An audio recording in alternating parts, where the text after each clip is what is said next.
Kali ini kita akan membicarakan sesuatu yang sangat menarik, yaitu tentang ibu kota baru yang di wilayah Penajam.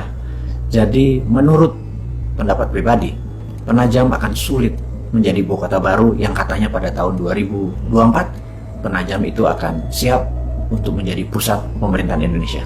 Secara pribadi, pertanyaan pertama adalah siapa yang akan pindah ke sana? Apakah seluruh pegawai negeri di pusat pemerintahan akan pindah ke sana?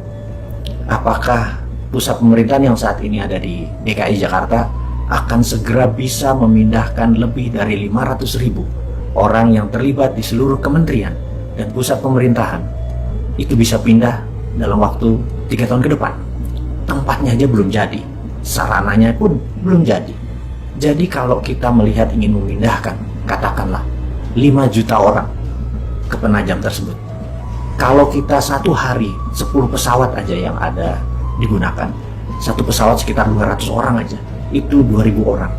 Untuk memindahkan 2.000 orang dikalikan 365 hari itu baru 700.000, alias 5 tahun itu belum sampai 5 juta orang kita pindahkan yang setiap hari 2.000 orang. Dan itu tidak sederhana sekali lagi memindahkan orang ke sana. Pertanyaannya, kenapa orang mesti pindah ke sana?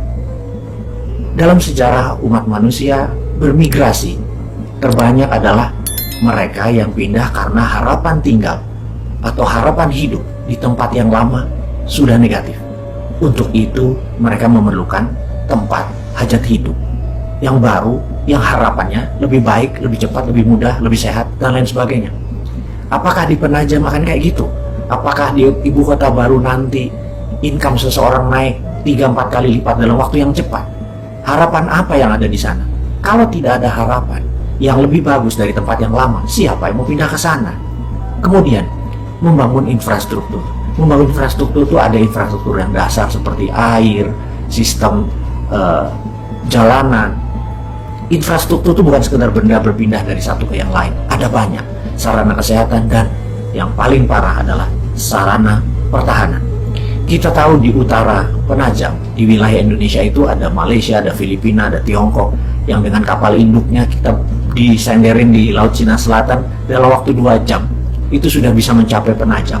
Dan pangkalan militer di sana tidak ada sama sekali yang bisa mengintercept. Janganlah pernah berkata kita cinta damai, kita tidak ingin berperang dengan siapapun, kemudian kita tidak bersiap.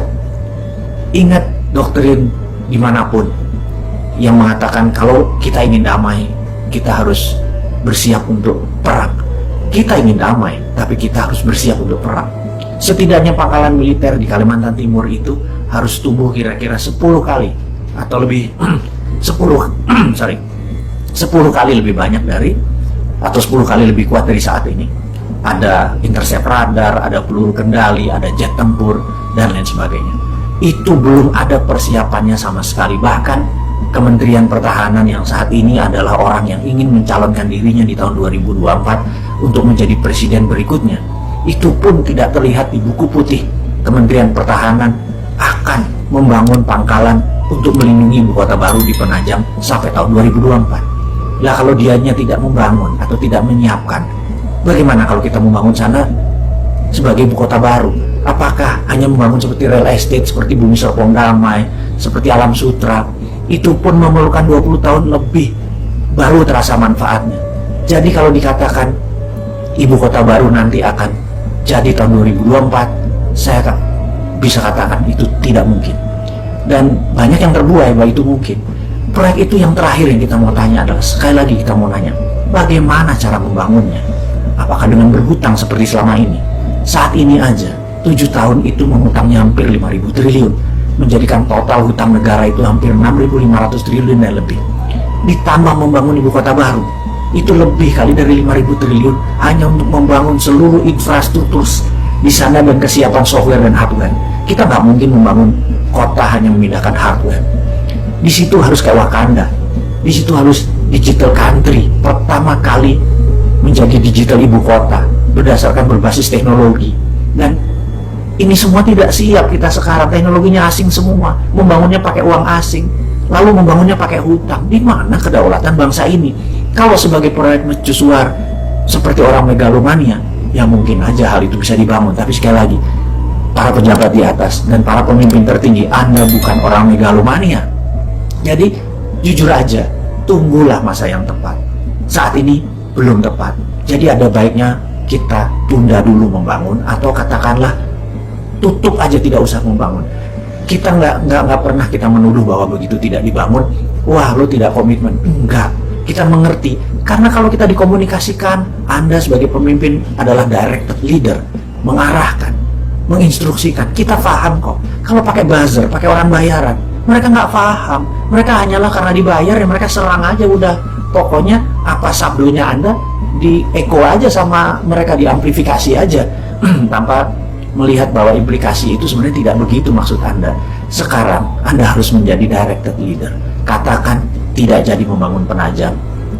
Katakan akan di-review ulang karena masalah pendanaan. Bukan masalah yang lain. Menurut saya, hemat saya, ini adalah masalah pendanaan. Tapi kalau ditanya, oke, apa kamu cuma mengkritik atau menyinyir doang? Enggak begitu. New Mind punya solusi. Dari dulu, New Mind punya solusi. Dan pindahnya pusat pemerintahan tadi bukan ibu kota loh. Jadi membedakan. Kalau Penajam adalah ibu kota dan pusat pemerintahan. Namun, kalau New Mind itu berbeda. Ibu kota tetap di DKI Jakarta. Ibu kota.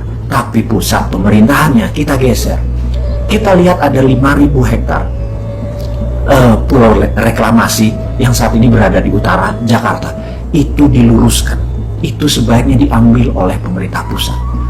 Bukan membangun pulau reklamasi, tetapi kita mengacu sebentar ke fakta dunia bahwa kota Amsterdam di Belanda adalah kotanya berada hampir 4 meter di bawah permukaan laut.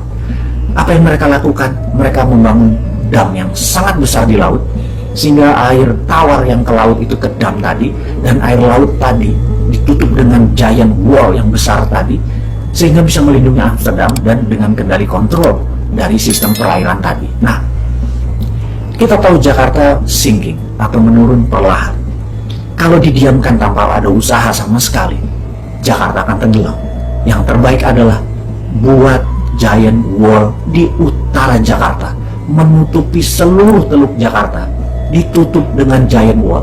Dan giant wall ini di dalamnya ada yang namanya 5.000 hektar tadi atau 3.000 hektar tadi tanah yang akan menjadi pusat pemerintahan. Di sana akan kita bangun seluruh gedung-gedung untuk perkantoran, untuk sarana mengendalikan Indonesia, termasuk ada landing craft untuk tamu-tamu negara. Dan ini semua bisa dikerjakan karena produknya 100% lokal. Yang jelas, kita tidak harus mengganti atau menambah pangkalan militer yang ada. Kita tahu, jika Singapura, Malaysia menyerang Indonesia, Pekanbaru bisa intercept. Jika Malaysia, Tiongkok dan Filipina menyerang Jakarta, Makassar atau Madiun bisa intercept. Juga jika musuh kita dari selatan datang, Madiun bisa intercept. Belum lagi Halim, itu dari sisi angkatan udara. Dari angkatan laut, Tanjung Priuk, one of the best.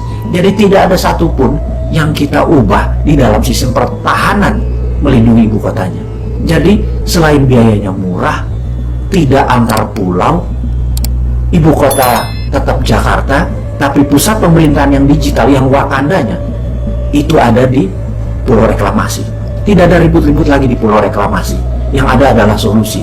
Ini bedanya New Mind dengan Old Mind.